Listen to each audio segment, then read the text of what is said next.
Meu irmão e minha irmã, hoje dia 25 de fevereiro, domingo, segundo do tempo da quaresma. Vamos escutar a palavra de Deus para nós neste dia do Evangelho segundo Marcos.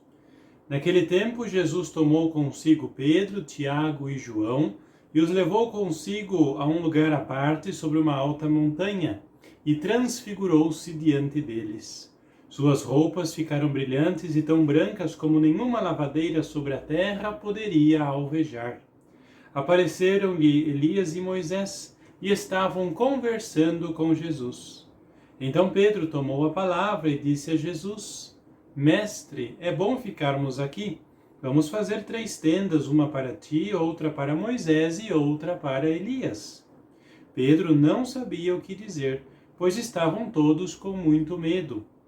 Então desceu uma nuvem e os encobriu com sua sombra, e da nuvem saiu uma voz: Este é o meu filho amado, escutai o que ele diz. E de repente, olhando em volta, não viram mais ninguém, a não ser somente Jesus com eles.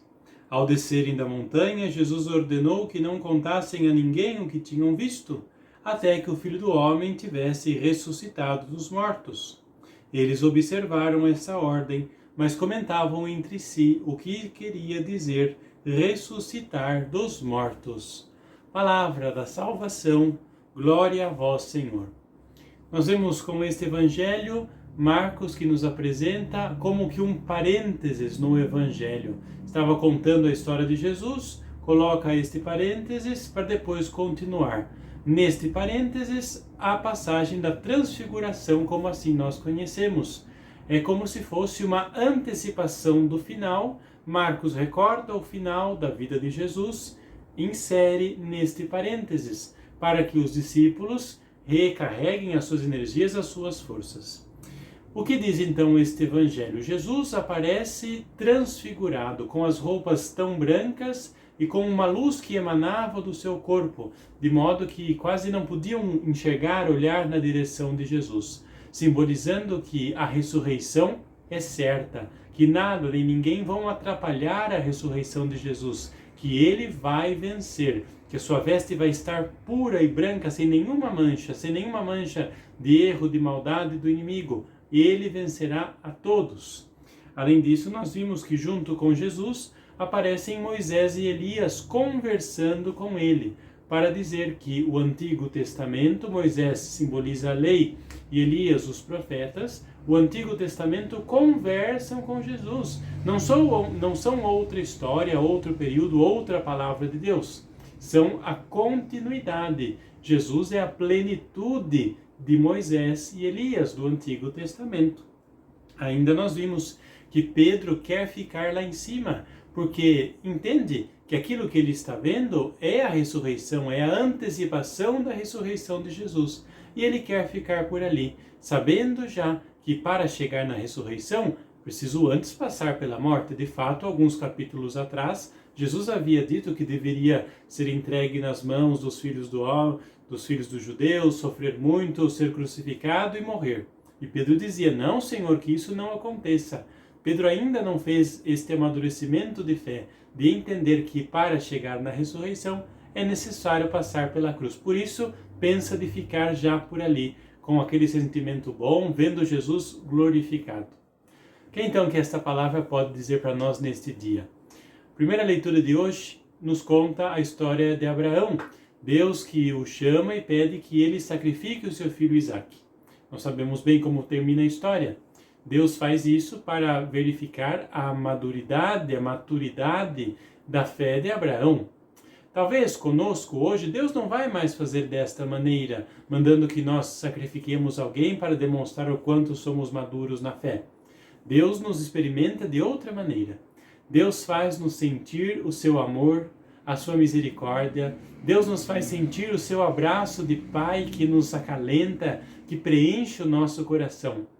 Sabe quando a gente vai confessar e sai da confissão, parece que está levitando, que sente uma coisa por dentro, uma paz, uma harmonia? Sabe quando a gente recebe a comunhão ou escuta a palavra de Deus e sente assim uma coisa dentro que não sei dizer se é amor, se é alegria, se é exultação, mas é um sentimento bom que preenche o meu coração e que eu gostaria de permanecer ali? Isso é a presença de Deus na minha e na sua vida. Deus age assim conosco, nos faz experimentar esta sua presença, para que a gente sinta saudades dele. Quando a gente passa e vai vivendo o dia a dia da vida, às vezes a gente não sente mais estas coisas. São alguns momentos que a gente tem esse sentimento, essa sensação de andar nas nuvens. Neste tempo em que nós não sentimos dessa maneira, nós deveríamos ter saudades e voltar para Jesus. É para isso que serve sentir bom, sentir-nos abraçados pela misericórdia, pelo amor de Deus. Além disso, esta palavra nos diz que Jesus já venceu a morte, o pecado e o mal. Do que é então que a gente ainda pode ter medo? Jesus aparece transfigurado, vencedor, ressuscitado. O que é que nos pode aterrorizar? Os medos humanos, as coisas pequenas do nosso dia a dia? Nem mesmo a morte deve causar em nós medo, porque Jesus já a venceu. A morte não tem o domínio sobre nós. Nós não morreremos eternamente. A morte humana que nós passamos é apenas uma passagem para o encontro com Deus. Essa palavra ainda nos fala, Paulo na segunda leitura diz, se alguém está com Deus, Deus está com ele. Diz Paulo, se Deus é por nós, nada nem ninguém poderá nos abater, nos afastar. Que esta seja uma frase que a gente possa meditar e repetir várias vezes no dia de hoje. Se Deus é por nós, ninguém será contra nós. Diferente, se Deus é comigo, ninguém poderá contra mim. Se Deus é comigo, ninguém poderá contra mim. Que esta palavra nos fortaleça, nos inspire, nos anime a nossa caminhada quaresmal. Que a bênção de Deus seja derramada sobre você neste início de semana, em nome do Pai, e do Filho, e do Espírito Santo. Amém.